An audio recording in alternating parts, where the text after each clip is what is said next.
Hello guys, this is Tausif and you're watching motovlogger Tausif YouTube channel.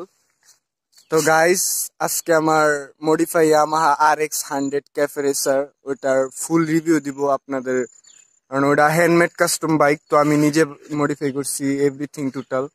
তো এখন কিভাবে কি করলাম, কোনটার কস্ট কত পড়ছে, কি মানে কিভাবে লাগাইছি, কি আসে বিষয় সব মানে দেখতে থাকেন এন্ড রিভিউটা এবং ভিডিওটা পুরোটা দেখবেন এন্ড লাইক করবেন, শেয়ার করবেন, কমেন্ট করবেন এন্ড আপনাদের লাইক একটা আমার নেক্সট ভিডিওর জন্য আমি অনেক উৎসাহ পাই। এন্ড সাবস্ক্রাইব করবেন চ্যানেলটা, কারণ ভাই ভিডিও বানাইতে অনেক কষ্ট হয়। এন্ড সাবস্ক্রাইব করে দিবেন, পাশেই থাকবেন, বেল আইকনটা প্রেস করে রাখবেন যাতে আমার নেক্সট আপডেটটা আপনার কাছে পৌঁছাতে পারে। এন্ড গাইজ, আমার গাড়ির প্রথম লুক দেখেন, এটা ছিল আমার প্রথম লুক। এন্ড নেক্সট আমার গাড়ির লুকটা দেখেন, সিনেমাটিক শটটা দেখেন এন্ড গাইজ ভিডিওটা এনজয় করেন।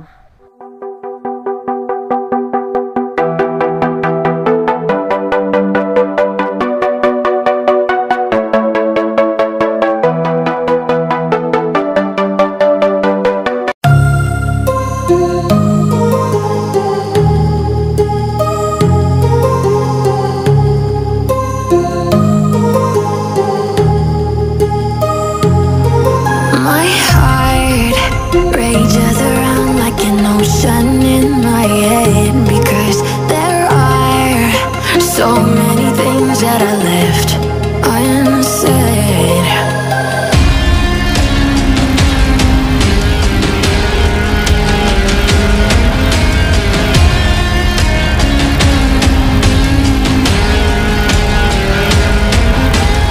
I can almost feel you walking in the distance, but I know that Hello guys, this is my আপনারা তো সিনেমাটিক শট দেখলেনি। এন্ড গাইস লাস্টে থেকে শুরু করি। গাইস টায়ার C8 এর মো গ্রিপের টায়ার C8 এর। এটা সাধারণত আমি যেখান থেকে নিয়েছিলাম 4500 টাকা নিয়েছিল, প্রায় আরো 1 বছর আগের কথা। তারপর গাইস এই C8 এর টায়ার, এটা আপনার বৈশা যাবে RX এর রিমের মধ্যেই, এটা বেশি কোনো ঝামেলা হবে না। তো ডাবল স্ট্যান্ডে বাঁচতে পারে, বাট ওটা সমস্যা নাই। এন্ড গাইস সেকেন্ড পিছন থেকে আসি। And next shock absorber Pulsar 150 shock absorber. তো এটা আপনার যে কোনো দিকে গেলে 2600 টাকার মতো পড়ে যাবে। এন্ড যে কোনো মার্কেট থেকে কিনলে এরকমই, সবচেয়ে লো বাজেট 2600 আর অনেক বেশি হবে। আর এটা ইয়ামাহা ফেজার 150 ফেজার, এটার মাডগার্ড, এটা 500 টাকার মতো পড়বে। And guys last back chassis. তো ব্যাক চেসিস সাধারণত এটা আমি হ্যান্ডমেড ব্যাক চেসিস। এই হ্যান্ডমেড ব্যাক চেসিস এটার মনে করেন স্টিলের স্কোয়ার নিয়ে এটা বানানো হয়েছে। তো এটা বেশি না, আমার নিজে বানাইছি তো, তাই 1000 টাকার মতো কস্ট পড়ছে। আর নেক্সট সাইলেন্সার। তো সাইলেন্সার এটাও হ্যান্ডমেড সাইলেন্সার, এটা RX এর স্টক সাইলেন্সারই বড়, ওইটার মিডল থেকে কাট করা হয়েছে। এন্ড তারপর ভিতরে আরো SS পাইপ লাগানো হয়েছে। এন্ড এটা রয়্যাল এনফিল্ডের মতো কিছুটা করা হয়েছে, এখানে আরেকটা SS পাইপ লাগা।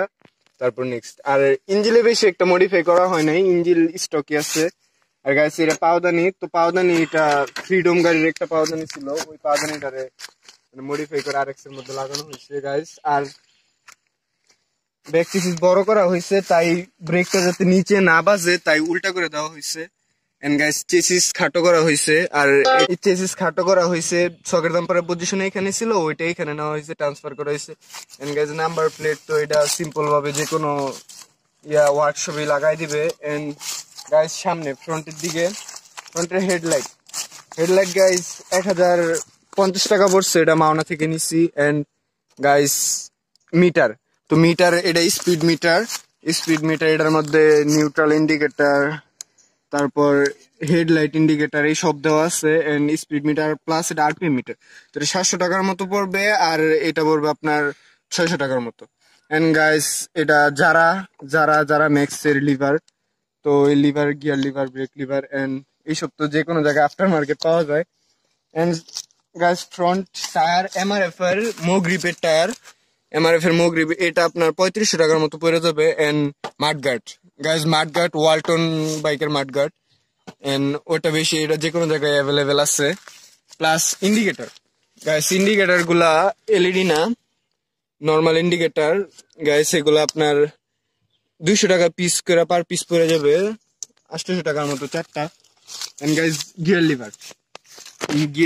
লিভার এটা স্টক গিয়ার লিভারই পিছন থেকে কাট করা হয়েছে এন্ড এখানে রাবার টাবার এক্সেট্রা লাগায় এরকম বানানো হয়েছে and guys total paint handmade paint তাই পেইন্টের কষ্টটা বললাম না নিজের মাধ্যমে পেইন্টটা করছি এন্ড গাইজ হ্যান্ডেলটা এটা আসলে ডিসকভার বা এক্সেট্রা বাইক আছে না ওইসব বাইকের হ্যান্ডেল ওই বড় হ্যান্ডেল থাকে তো ওটার মিডল থেকে কাট করা হয়েছে কাট করে জয়েন করা হয়েছে এটাই আর কিছু না এটা আপনার যদি কোনো সেকেন্ড হ্যান্ড নেয় 500 টাকার মতো পড়ে যাবে আর চাবি যেটা চাবির লক কি লক তো এটা আপনার ডিসকভারের অরিজিনাল চাবির কি লক তো এটা আপনার আমি সেকেন্ড হ্যান্ড নিয়েছিলাম তো তাই 500 টাকার মতো পড়ে গেছে এটার আপনার শুধু ইয়াটা কাজ করবে না ঘাড় লোকটা কারণ ঘাড় লোক এটা আলাদাভাবে আছে এন্ড গাইস এটাই রিভিউ এন্ড দেখেন ফাইনালি গাইস সব কথার এক কথা যে আসলে সবার জানতে যে কস্ট কত পড়ছে টোটাল আসলে খরচ কত হয়েছে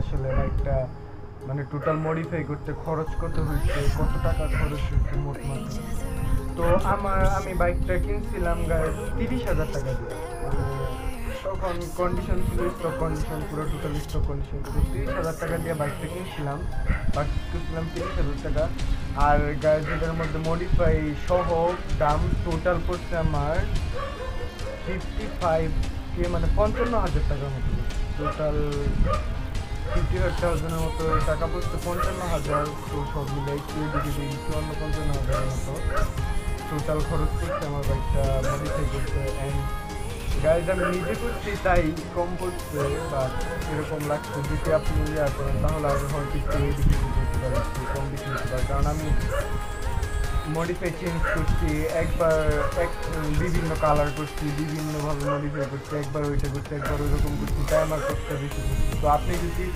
কোনো নির্দিষ্ট জিনিসের উপরে কাজ করেন মনে করেন আপনি এইটাই মডিফাই করবেন অ্যান্ড এরকম করেন তাহলে এত কষ্ট করবে না কমের মধ্যে পারবেন আপনারা সমস্যা হবে না কিন্তু আর RX মডিফাইয়ের জন্য খুব ভালো একটা বাইক মডিফাই করার জন্য thank you for watching my video চ্যানেলটা সাবস্ক্রাইব করবেন পাশে থাকবেন বেল আইকনটা প্রেস করে রাখবেন যাতে আমার নেক্সট আপডেটগুলো আপনার কাছে পৌঁছাতে পারে অ্যান্ড থ্যাংক ইউ গাইস আসসালামু আলাইকুম and stay home stay safe home quarantine ঘরেই থাকবেন